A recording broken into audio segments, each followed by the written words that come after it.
ताजमहल दुनिया की सबसे खूबसूरत इमारतों में से एक है और भारत की सबसे लोकप्रिय भव्य ऐतिहासिक भवनों में से एक है। ताजमहल एक उत्तम उदाहरण है जो भारतीय संस्कृति और विरासत का प्रतीक है।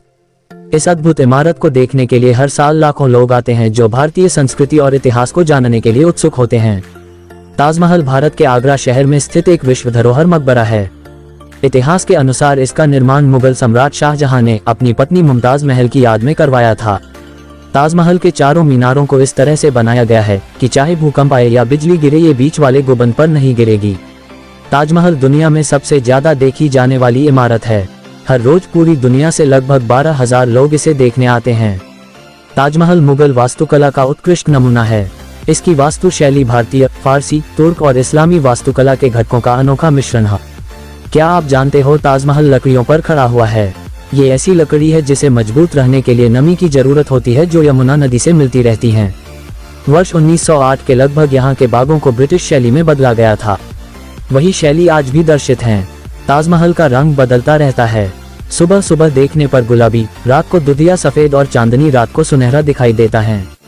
लेकिन बढ़ते प्रदूषण के कारण ताजमहल का रंग हल्का पीला पड़ने लगा है। इसलिए इसके आसपास पेट्रोल और डीजल के वाहन बंद है। वर्ष 1983 में ताजमहल को यूनेस्को विश्व धरोहर स्थल घोषित किया गया। विश्व के 7 अजूबों में शामिल ताजमहल को बनाने में 22 साल लगे थे। इसे बनाने का काम 1632 में शुरू हुआ और 1653 में खत्म हुआ। इसे पूरा करने में लगभग 22,000 मजदूरों का हाथ था। 1632 में ताजमहल को बनाने में 3.2 करोड़ रुपए खर्च हुए थे। लेकिन यदि आज ताजमहल बनाया जाता तो लगभग 6,800 करोड़ रुपए खर्च होते। ताजमहल के सभी फव्वारे एक साथ काम करते हैं क्योंकि सभी फव्वारों के नीचे एक तांबे का टैंक है। ये सभी टैंक एक साथ भरते हैं और दबाव बनने पर एक साथ पानी छोड़ते हैं। ताजमहल को बनाने में 28 अलग अलग पत्थरों का इस्तेमाल किया गया। इसमें लगा हुआ संगमरमर पत्थर राजस्थान, चीन, अफगानिस्तान और तिब्बत से आया था। ताजमहल की सजावट का सामान ले जाने के लिए 1000 हाथियों का इस्तेमाल किया गया था। क्या आप जानते हो कि ताजमहल दुनिया के 7 अजूबों में किस नंबर पर है? अगर नहीं तो आपको बता दें कि ताजमहल तीसरे नंबर पर आता है। सफेद ताजमहल बनने के बाद शाहजहां का सपना था कि वह अपने लिए एक ऐसा ही काला ताजमहल भी बनवाएं। लेकिन उनके बेटे औरंगजेब ने उन्हें घर में ही कैद कर दिया और उसका सपना पूरा नहीं हो सका। बचपन से सुनते आए हैं कि शाहजहां ने ताजमहल बनाने वाले मजदूरों के हाथ काट दिए थे ताकि वो कोई दूसरा ताजमहल ना बना सकें।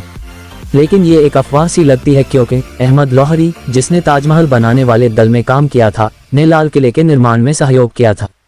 शाहजहां चाहता था कि ताजमहल में कोई कमी नहीं रहे, लेकिन ताजमहल में एक छेद है जिसका पानी सीधा मुमताज की कब्र पर गिरता है। कहा जाता है कि जब कारीगरों के हाथ काटने का आदेश दिया गया तब एक कारीगर ने ये छेद किया था।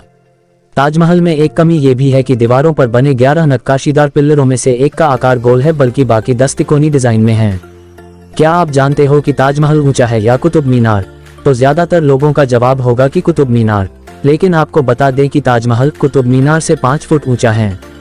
ताजमहल के प्रवेश द्वार पर लिखा है, हे आत्मा, तू ईश्वर पास विश्राम कर। ईश्वर के पास शांति के साथ रह तथा उसकी पूर्ण शांति तुझ पर बरसे। ताजमहल के द्वार पर कुरान की आयतें उकेरी गई हैं। ताजमहल में शाहजहां और मुमताज महल की 2 कब्रें हैं। ऊपर असली कब्रें हैं जिनकी नक्काशी देखते ही बनती है। इसके नीचे असली कब्रें हैं। ये साधारण है। ताजमहल आगरा नगर के दक्षिण छोर पर एक छोटे भूमि पठार पर बनाया गया था। इतिहासकारों के अनुसार शाहजहां ने इसके बदले जयपुर के महाराजा जयसिंह को आगरा शहर के मध्य एक वृहद महल दिया था। ताजमहल प्रत्येक वर्ष 20 से 40 लाख दर्शकों को आकर्षित करता है, जिसमें से 2 लाख से अधिक विदेशी होते हैं। ताजमहल से एक साल में लगभग 25 करोड़ रुपए की कमाई होती है।